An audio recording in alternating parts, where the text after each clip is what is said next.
How to win at home. If you're anything like me, you have baggage. You have things that happened to your life in the past that now impact your life and your life in the future. Things that happen to you, things that shape you and mold you and form you, things that happened so long ago and yet they still hurt you and harm you today. Things that to some way, shape, or form cause you to feel less than. They're those things that happened in your life that just trip you up.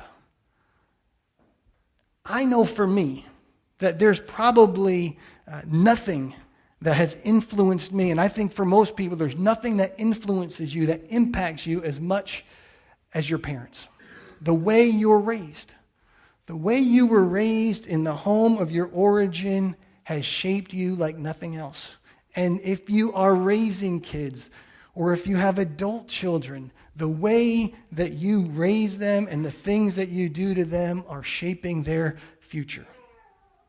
That's the way of things. Listen, I know for me, and my life growing up was not horrible, but I know for me, if I'm honest, I've spent most of my life trying to find freedom from the things that happened to me growing up. I'm 44 years old, and yet I can remember as if it was yesterday some of the things that were said and done to me when I was a child and a teenager. They're fresh in my mind. It feels like it just happened. And I don't think I'm alone. I know there are those of you who have had far, far worse things happen to me, and it never ceases to amaze me how we carry this baggage with us throughout our lives.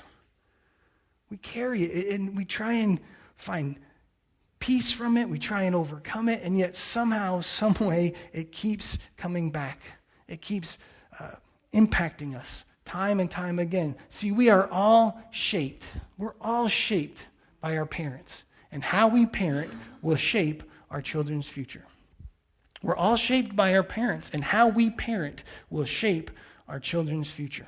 I remember one time I was preaching and I shared about my relationship with my father growing up. And I'm going to talk a little bit more about that later on, but it wasn't anything horrible. I was just sharing how it impacted me. And afterwards, someone came to me. And they weren't trying to put me down or dismiss what I went through, but it just was shocking to me because they looked at me and said, Justin, I would have given anything to have a dad like yours. Because my dad was busy abusing the bottle. He was busy abusing me physically, and he was busy abusing my sister sexually. There are things that have happened to us that shape us to the core of who we are, some for good and some for bad, some in a way that we don't know if we can ever get past it, and other things that propel us to a great future. See, you growing up, I don't know what your home was like. Your home may have been a dream home. It may have been a dream house. It may have been wonderful and great. Your home may have been a nightmare, or like a lot of people, it probably lay somewhere in between those two. It wasn't perfect. It wasn't horrible. And yet the things that happen to us shape us. They shape us to this day. Maybe it was a dad who abandoned the family, and you're left with this hole that you've been trying to fill the rest of your life. Maybe it was parents that got divorced, and it just tore your family right down the middle. Not just the marriage, but siblings and parent-to-child relationships, and everything was torn. Maybe it wasn't that. Maybe it was simply you had a parent that was kind of just on edge all the time, almost like they were about to fly in a rage over anything, and you just felt like you had to walk on eggshells your entire life. Maybe you had a parent that was really passive, and they looked at the dysfunction all around them and simply allowed it to continue because it was easier than dealing with it. Maybe you had a parent that was a demanding perfectionist. And how you performed and what you did was the only way you had validation. There are countless ways that the family you were raised in shapes you today.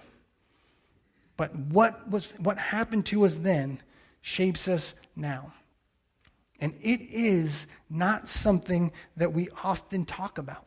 we kind of gloss over it. So this series, Dream House, is not going to be the 5 principles of raising children, although the Bible is full of great ideas on parenting, and we're going to touch on some of those throughout this series. But this series is going to go a lot deeper. It's going to go into those things that we inherited from our family, from our parents, and those things that we pass on to our children. Now, I'm not talking about material possessions. I'm talking about the things that form us and shape us spiritually and relationally and emotionally. Those things that then, as we walk out through life, impact everything else in our lives. So it is possible to have a dream house. I'm promising you, it is possible if you are raising kids to have a dream house. If you have raised your kids and they are gone and it's just you and your spouse, it's possible to have a dream house. But in order to do that, it takes work. See, a dream house is built by breaking generational patterns of dysfunction and establishing godly patterns for future generations. That's what it takes. It means that you have some hard work to do. And by God's grace, you can break generational patterns of dysfunction. And by God's help, and with God's help, you can establish godly patterns for future generations. But it takes work. It takes effort. And sometimes we hear this idea of generational patterns of dysfunction, and we use terms like generational curse, generational punishment. We're going to touch on some of those things, but I want to start with a phrase that's in the Bible, and we're going to unpack it a little bit. And this is the phrase, the sins of the father, the sin of the fathers. Now, it's found a number of different times in the Scripture. We're not going to look at all of them, but the first time it appears is in one of the most well-known sections of the Bible. Here's Moses, and he is giving to the people of Israel the 10 Commandments. So most of us have heard of the 10 Commandments. This is the second commandment. And here's what it says in Exodus chapter 20. You shall not make for yourselves an idol in the form of anything in heaven above or on the earth beneath or in the waters below. You shall not bow down to them or worship them. For I, the Lord your God, am a jealous God, punishing the children for the sin of the fathers to the 3rd and 4th generation. So that's the first time we see it, and we go, okay, well, it seems like God's going to mete out my failures on my kids for the next 3 to 4 generations. And then it goes on. It says, but I show loving kindness to 1,000 generations of those who love me and keep my commandments. So the whole idea is that what we do impacts those that come after us. So in this commandment, the second commandment, he talks about not making an idol. The whole idea is, who are you going to follow? Who are you going to serve? Who are you going to live your life to honor and to bring glory to?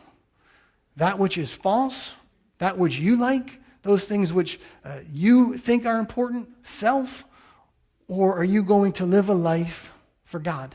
Serving the Lord, following His statutes, doing the things He asks you to do. It's what we really prayed for these families in the baby dedication. God, that they would follow your ways, that they would pursue you. Why? So that you could pour out your blessings to 1,000 generations. It's what it's all about. So if you wanted to summarize this whole idea of the sin of the fathers, here's what it means. That if you turn from me, God says, if you turn from me, it will impact the immediate generations. Those next 3 to 4 generations. But if you follow me, it will impact countless generations.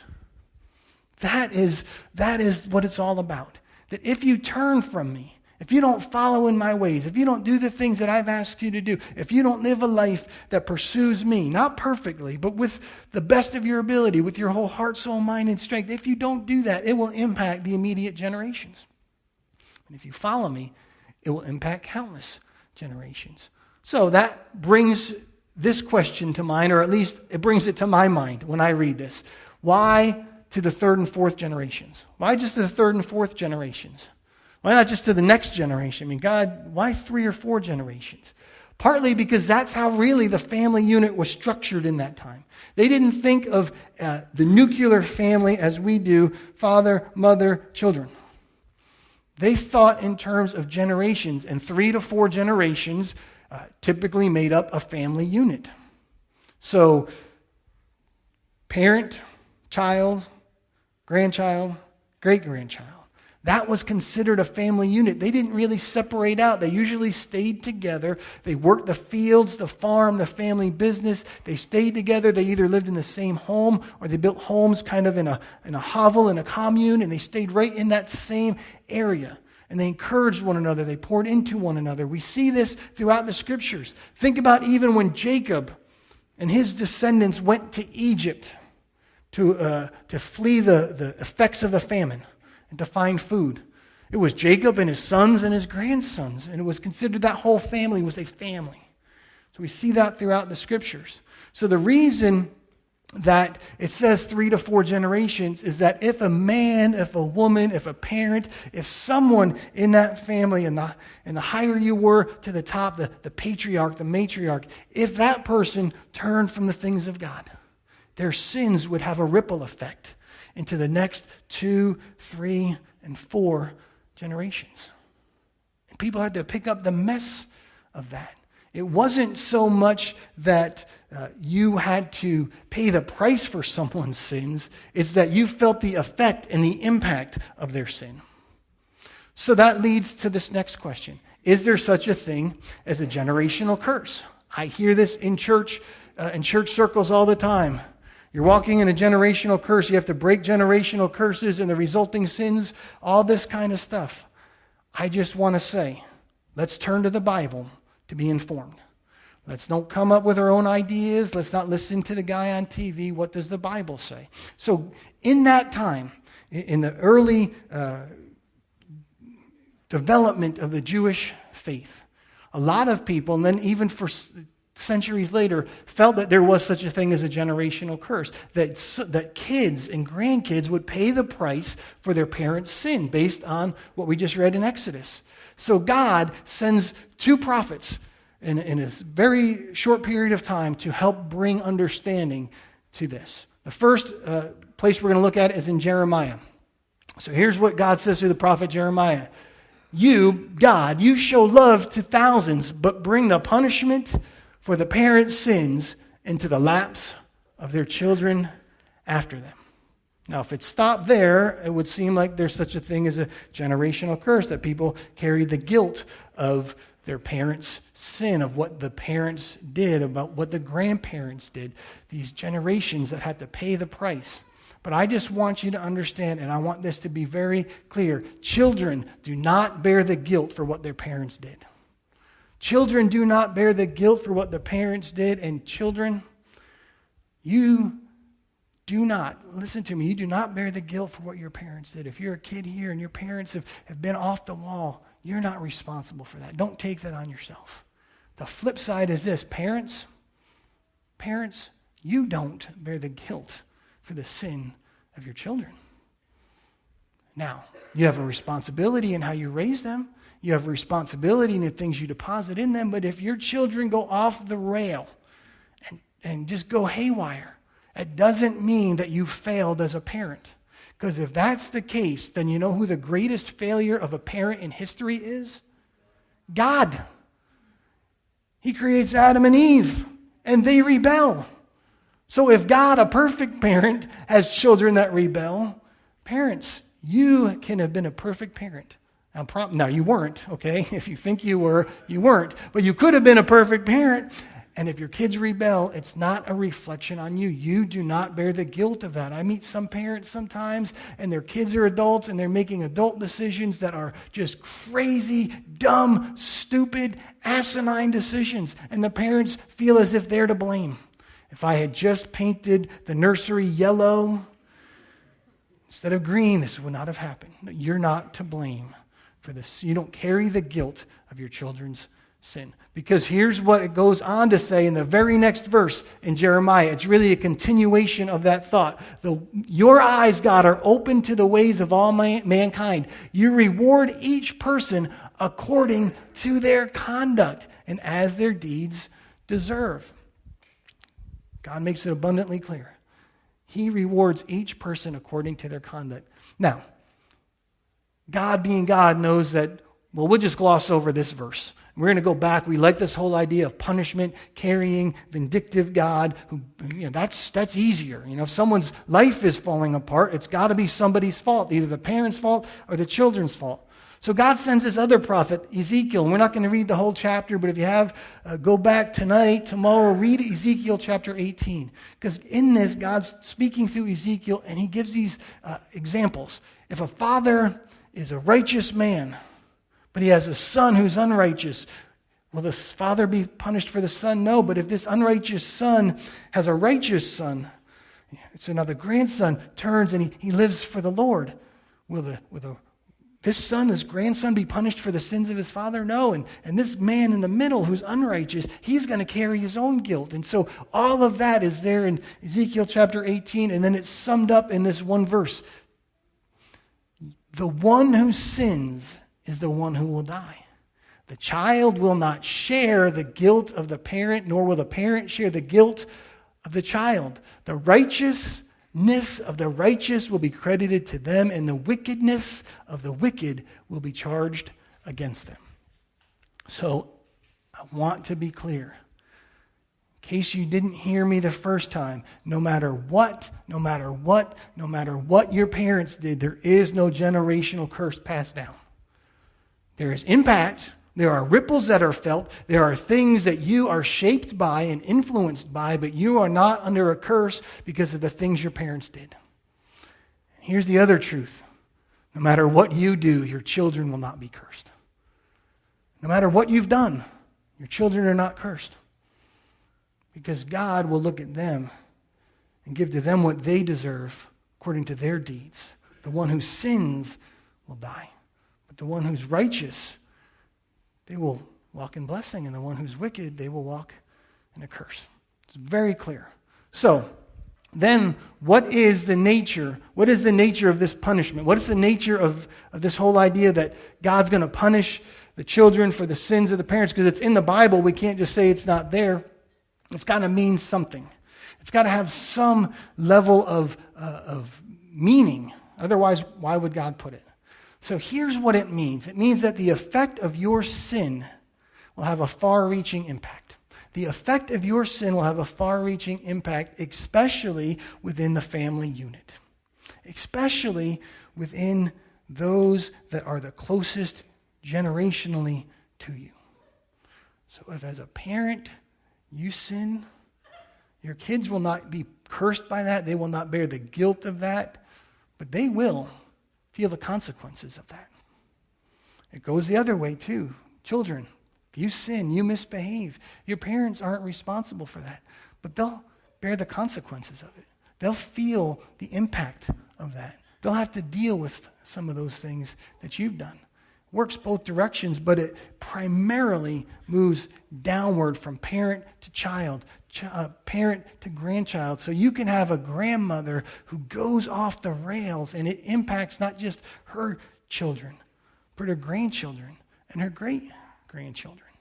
Because there is a way that we impact, we influence the lives of those that are close to us. And if you want to have a dream house, you have to break those patterns of dysfunction. So really what it means, this whole idea of visiting the sins of the parents upon the children, it's that a parent's impact is primarily positive, it's primarily positive or negative. A parent's impact is primarily positive or negative. It's one or the other.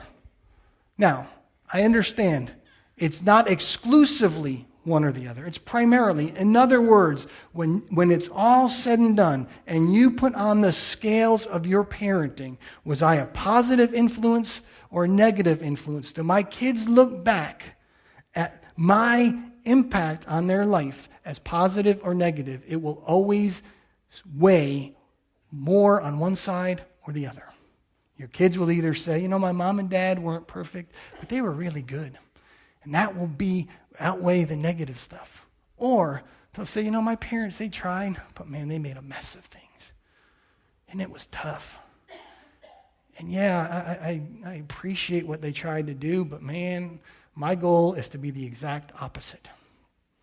It's either primarily positive or negative. It's either one or the other. Therefore, when God says, I will visit the sin of the father unto the third or fourth generation, he's saying if your primary influence is negative, it's going to be felt for the next 2, 3, 4 generations. But if your influence is primarily positive, it will touch countless lives to come. Now, here's where the rub happens as a parent. And I think we've all been there, especially if you can look back. If you've raised kids and they're older now, maybe into their late teens, 20s, or beyond that. And you can think back at a time where with all your heart, with everything in you, you believed you were doing the right thing. You were trying to teach them a principle, form a truth in them, help them to understand some character or attribute of God or whatever it is. And everything in you is trying to do the right thing. And when you're done, you're sitting there going, man, I did such a good job. That is going to help them. They'll never forget this lesson. It's going to be awesome. I know that they will never forget this. And you're so happy. And then they get into their 20s or 30s or 40s, and they go sit down in the counselor's room, and the therapist says, what is the biggest struggle you have? And they share the same exact story. You thought it was great. They think it was horrible. You thought it was going to be this wonderful thing to help them, and it was what tore them apart. See, the hardest thing as a parent is to know, when am I being a positive influence or a negative influence? Sometimes, listen, there are some things you don't need to have really discernment about. Okay, if you're strung out on drugs, if you're abusive verbally, physically, sexually, if you are distant and ignoring them, you don't need to say, man, I thought I was really doing a good job. But it's some of those other lessons. And that is so difficult because as parents, we want to do what's best for our kids. But here's what I've learned. The things that you thought were helpful, but were actually harmful. You thought it was helpful, but it was actually harmful. You thought it was helpful, but it was actually harmful. Those things are sometimes what cause the biggest tension in a home. Because you're trying your best. But what you haven't learned to do is to understand the nature of your child. And what you haven't learned to do is demonstrate the character of God. So what you need to do constantly, regularly, consistently is say, I am going to do the best I know how. But underneath all that, I need grace. I need love. I need tenderness. I need communication. I need to constantly and quickly and regularly, as a parent, say, I messed up. Because I am not God and I am not a perfect parent. Because if you don't do that, you'll have all kind of calamity. So here's an example. There was a man who had a 6-year-old daughter. He wanted to teach her the ways of the world. He wanted to teach her a lesson on trust. So this little girl was scared of heights, but he finally convinced her to get up. They had this little patio. It was maybe about 6 feet off the ground, and he didn't have a railing, and he finally got her to stand there and said, sweetie, I want you to jump. Jump. I'm going to catch you. Because I want you to learn about trust. This little girl, scared, lip quivering, but finally standing on the edge, her little toes curled over, standing there. She finally leaps. Dad's standing there, arms outstretched. And as she's coming to his arms, he does this. And she lands right on her tailbone, starts howling, screaming, looks up at him with tears in her eyes, said, Daddy, why didn't you catch me? He said, because I wanted you to learn, never trust anyone. Never trust anyone. She's in her 50s now. Go figure, she has trust issues. The father, honest to God, thought he was doing the right thing. He thought this will help her. She's had trust issues the rest of her life. So you can think you're doing the right thing. You can think you're being helpful, and it's harmful. And we all have those times you can look back on. How do you overcome it? You go back and you say, I'm sorry, I was wrong. Ask forgiveness and realize I'll do it better next time. You can't change what you've done, but you can begin to build a dream house. You can't begin to build a dream house. But it takes work, it takes effort. And the rest of this series, we're going to talk about how to do that. how to find forgiveness, how to find healing, how to find wholeness, how to move past the wounds of the past and the wounds that you've inflicted so that you can have a dream house, because you can. But here's what I've learned, depending on where you are. We read about that God visits the sin to the third and fourth generation. If you're going to begin to build a dream house and you're going to begin to tear down and remove patterns of dysfunction, then here's what I've learned. You can blaze a new trail. But the first generation is always the hardest. The first generation is always the hardest. So if you didn't have great parents, if you didn't have an example of a godly marriage and family growing up, if you weren't raised in a Christian, nurturing, loving environment, it's going to be harder for you. And you may never get to the point where you want to be, but as you blaze that new trail, you know what you do? Now you make it easier for the second and third and fourth and countless generations to come. You can begin to chart a new course, but it takes hard work, but it's possible. And you know how I know? Because I've seen it in my own life. I've seen it in the life of my wife, Jamie. Seen her parents and my parents. They both got saved. They both came to the Lord shortly before either of us were born. And her parents, their marriage was a mess before that. And when they got saved, their marriage still struggled, and it was difficult, but they turned with everything in them to the Lord. And by God's grace, their marriage has grown and flourished. And they just celebrated 50 years of marriage. And Jamie's growing up wasn't perfect, but she had modeled for her a godly marriage, a godly home. My parents got saved, and their marriage was a mess before they came to the Lord, and their marriage was a mess afterward, and unfortunately, their marriage didn't make it. Especially my mom, didn't really turn with her whole heart to the Lord, and she wandered away, and their marriage didn't even make it 20 years. But I saw in my dad a man who was faithful to the Lord even when his marriage failed. And so my parents, Jamie's parents, charted a new course, and it was hard for them. It was difficult. It wasn't easy. That doesn't mean for me and for her it's been simple, but it's been easier. They've already taken a lot of the obstacles out of the way. They've taught us things. They've deposited things in us that have helped us to be better, to go farther. And now I've got a daughter who's married. We've got a daughter who's married, who's about to have a grandchild. So we're about to have those 4 generations, her parents, my dad, my mom, down to the grandkids, now the great-grandkids. And we could see God's grace as my kids, and I pray my grandchild and grandchildren to come, have it so much easier. But it's not always simple. It's not always simple. And if you want to begin to tear down those patterns of dysfunction, it starts by looking past your hurt and seeing with love.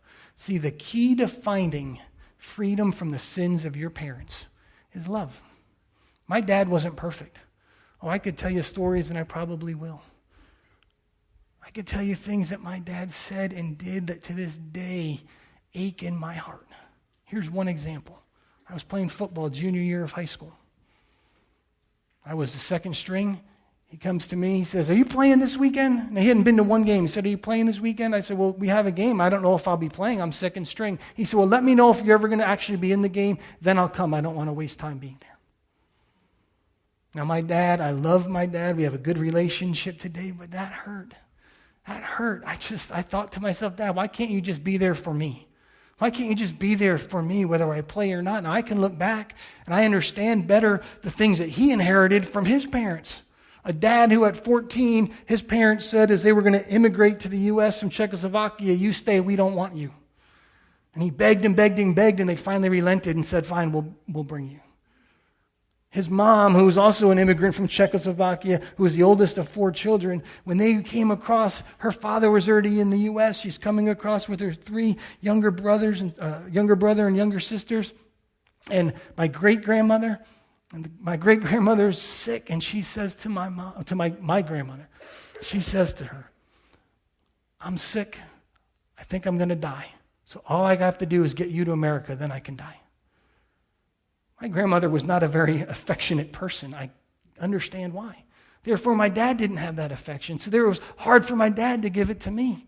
But I remember hearing that at 16, going, Dad, why can't you just be there for me? And I endeavored in my heart at that point that if I ever had kids, no matter what, I would be there for them. No matter what. And I can't say I've done it perfectly, but I've tried my best. And I look back and I know my dad tried his best. But God was writing a new chapter in our family's generations to come. My dad was writing the first chapter. I'm writing the next chapter. My kids and my grandkids will write the chapters to come, and God can help you write a new chapter as well. But the key to finding freedom from the sins of your parents is love, and the key to keeping your sins as a parent from destroying your children is love. I can look and say, I tried my best, and I can look now and say, I know my dad tried his. So here's how the Apostle Peter puts it. He says, above all else, the most important thing of all is to continue to show deep love for each other, for love covers a multitude of sins. If you want the impact of your sins to be diminished, love. If you want the impact of the sins that were perpetrated upon you to be diminished, love. We're going to talk about how to do that next week. We're going to pick up right from here next week. But I just want to remind you of this. A parent who turns from the Lord impacts coming generations. A parent who turns to the Lord impacts countless generations. He's done it for me. He can do it for you. Would you stand with me this morning?